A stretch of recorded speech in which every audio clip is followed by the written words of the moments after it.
Live from the Sky News Weather Centre, this is the 10-minute briefing.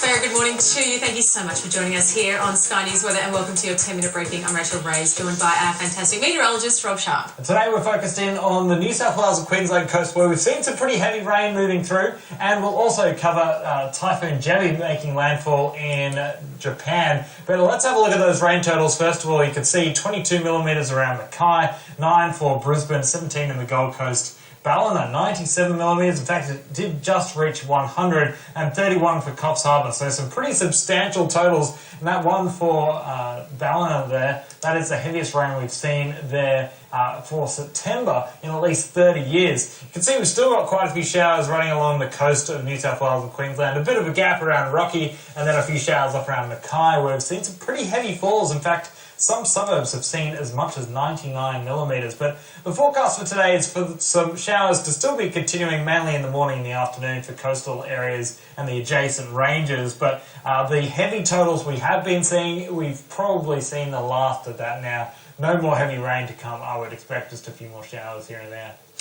And if we head to South Australia, or the southern areas of Australia, we do have some really strong northerly winds coming in today, Rob. Now, there is a chance of a few dust storms in western parts, of South Australia. Tell us a little bit more about this. Yeah, so we've got some gusty northerly winds that are going to be flowing down through South Australia today. So western parts and also the Eyre Peninsula and York Peninsula could see dust storms. But then as the front continues to move through tomorrow, we've got the threat of thunderstorms, particularly in and around Melbourne and central parts of Victoria, and then down into northern parts of Tasmania. We could see storms, and they could be severe as well, with damaging winds the main threat. Now, after that, we'll also see showers and thunderstorms spreading through New South Wales. So central areas through tomorrow are a chance of storms, and then up in the northwest slopes and plains, we could even see a couple of severe storms developing tomorrow afternoon, Friday afternoon, and then into Saturday we'll still see a few showers lingering around. So a fair bit of rain still to come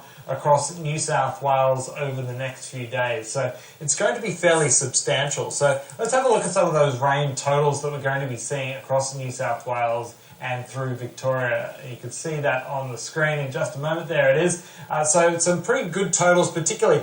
So from the central ranges, so around Mudgee and Orange, down through to the Victorian ranges, that's widespread falls of 15 to 25 in that darker shading there, and we'll continue to see a fair bit more for the north coast of New South Wales of similar falls. But outside of those areas, rain looks to be a fair bit patchier through the next week, with just a few showers and storms and lighter totals, particularly anywhere west of about Cobar. It'll probably stay dry.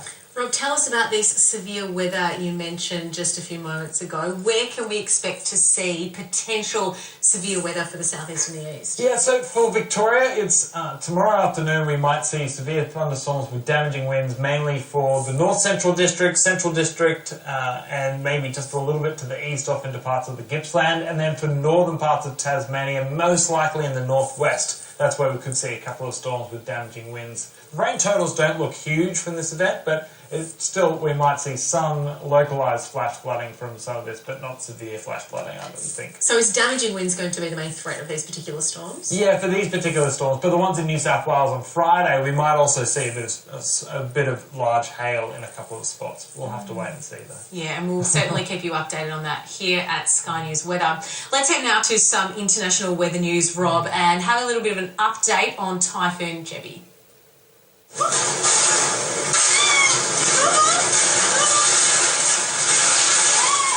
Terrified, they can only watch. Outside, Typhoon Jebi is crashing into western Japan. In Kyoto, the station offers commuters no shelter. Glass rains down as the ceiling buckles in the storm. In Osaka, a 2,000-ton tanker's moved like a toy, tossed into a bridge by winds of more than 100 miles an hour. Lorries stand no chance against the power of this storm. This is believed to be the worst typhoon to hit the country in 25 years. More than 1 million evacuation orders have been issued, with warnings of potentially deadly flooding, landslides, tornadoes and lightning. But for some, there is no choice but to hunker down. to hide as the typhoon peels fronts off flats. This is Kansai International, one of the region's main airports. There will be no escape from here. Flooding has closed the building, while airlines have cancelled hundreds of flights. This is the latest violent weather to batter Japan. Some are still repairing from the devastating record rains that killed hundreds in the summer. 次の被害が出ると、もうちょっと住民は立ち上がれないような状態だと思いますので。Jebi has already closed businesses and damaged thousands of buildings. Tens of thousands are now stranded without power.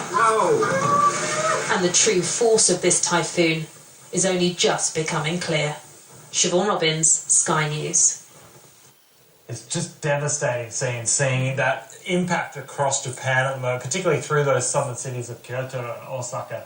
It's devastating, and the impacts were really severe from this system. It ended up being a little bit stronger than was forecast initially as it made landfall, so those winds were gusting close to 170 kilometres an hour in some areas, and that's why we saw such huge impacts. It's absolutely devastating, that situation there. Let's have a look at some other international weather news now. In the United States, Storm Gordon is forecast to hit the US Gulf as a hurricane, Rob. Now, the Louisiana Governor, John Bel Edwards, has declared a state of emergency on Monday. What else do you know about this? Yeah, so this system has already brought a fair bit of rain and gusty winds around Miami and parts of the Florida Panhandle, but it's heading through the Gulf region and up into Mississippi, and will eventually bring a fair bit of rain through as far north as about Arkansas. So we'll see some pretty heavy falls with this system.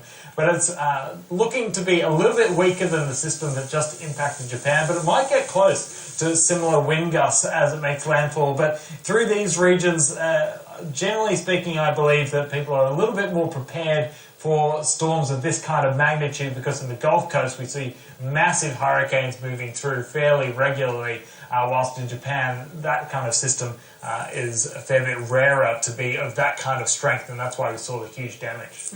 All right, and what can you tell us, Rob, about what we can expect with this particular system? Yeah, so the system is slowly tracking further towards the northwest. It's strengthening at the moment and bringing some pretty heavy rain as it moves through the Gulf. But in terms of those heavy falls that we're going to be seeing, they're going to be... So we could see some flash flooding and mudslides with this system over the next couple of days as it makes landfall in about 24 hours from now, I would expect. Okay. All right, well, let's head back to home turf, shall we, Rob, and have a look at the forecast weather right around the country. Yeah, so in Queensland, we're into New South Wales and down into Victoria. You can see it's going to be a dry day for today. Just a slight chance of the odd shower here and there, but temperatures a fair bit above average right across Victoria. Warmer than usual across Tasmania as well. The odd shower in the northwest. It'll be fairly dry elsewhere through the state today. Wetter for tomorrow with storms. Windy conditions through South Australia, particularly across the north and the west, with the odd shower starting to develop from the west, making its way to Adelaide by the time we get to around sunset or so. A couple of showers still lingering around the southwest, as far north as Geraldton and across into Esperance, but they're easing back, particularly for the west coast. And we've got gusty winds spreading into the Alice today, 6 degrees above average, 33. So it is pretty hot, spreading down into the south of the Northern Territory. Now, we haven't forgotten about you Queenslanders and New South Welsh people. How do you say that? New South Welshmen. New South Welshmen. The showers are going to be easing during the day today. In terms of the New South Wales massive falls we have seen, as well as Queensland, those conditions are going to be easing today. We have seen the main event has now passed, but there will still be a few showers for Queensland and also New South Wales, mostly around the coast. Only the very odd light showers spreading towards inland areas.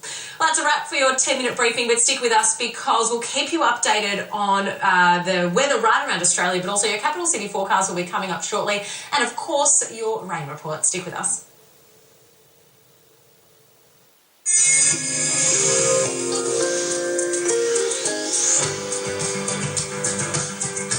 Dam levels are plummeting across New South Wales and broader eastern Australia more generally as well, and that's because we've had very dry conditions as well as very warm conditions leading to that extra evaporation. And you can see the landscape, generally speaking, is not looking all that good due to all of that evaporation. Now let's take Warragamba Dam and Sydney dams as a bit of an example. So this is what Warragamba Dam was looking like back in 2015 when it was completely full. It was very similar across 2016 and 2017 as well. But notice what it looks like now. Barely any water in it by comparison. We have seen the water level drop down below 70%. In fact, it's now sitting at 65% for Warragamba Dam and for the Sydney dams more generally. Now, the inflows into the Sydney dams is forecast for this year to only be at 83 gigalitres. Now, this is about 50 gigalitres below the previous record low, 136 gigalitres. And that was before we had Warragamba Dam. Since we've had Warragamba Dam, the record low was 234 gigalitres. So, for a forecast of 83 from the relevant authority is a very low forecast. And the reason why we're seeing so little water flowing through is because in the past 12 months, it's been exceptionally dry through eastern parts of Australia. In fact, New South Wales has had its driest start to the year since 1965. But it's not just the dryness, it's also been the temperatures. So mean temperatures, this is the decile, so this is indicating the record temperatures in that darkest orange shading there through parts of New South Wales. New South Wales as a whole has had its hottest past 12 months on record. And so with very hot conditions and very dry conditions, the dams are dropping considerably right across New South Wales.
To school without the right uniform and proper shoes.